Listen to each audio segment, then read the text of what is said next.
Now this, another black eye for Carnival Cruise Lines. 2 Carnival cruise passengers missing off Australia's coast. Joining us now is the branding strategist, Bruce Turkel. Bruce, welcome to the program. It's good to have you with us. Good morning. Thank you. As you obviously know, Carnival's been hit with a series of very negative PR stories. I mean, from stranded cruise ships and now this. So I've got 2 questions for you. Number 1, should Carnival try to totally rebrand? Should they do that?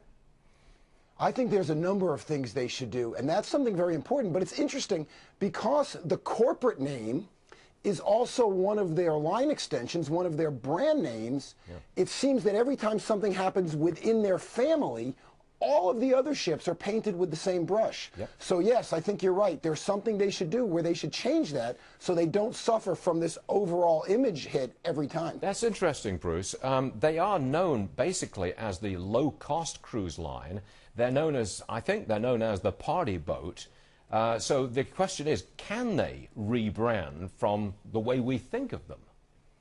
Well, remember, they own 10 different brands. You think of them as Carnival Corp and Carnival, but they also own Seabourn and Costa and Holland America and on and on and on.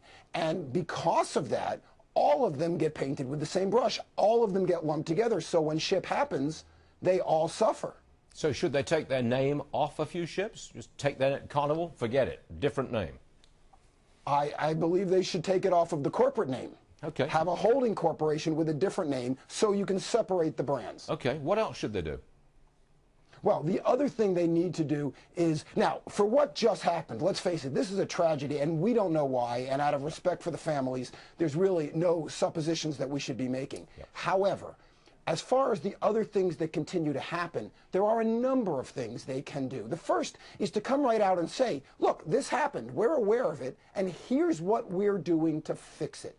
They need to have a clear admission, they need to have a clear apology, and then they have to have very clear steps of what they're going to do.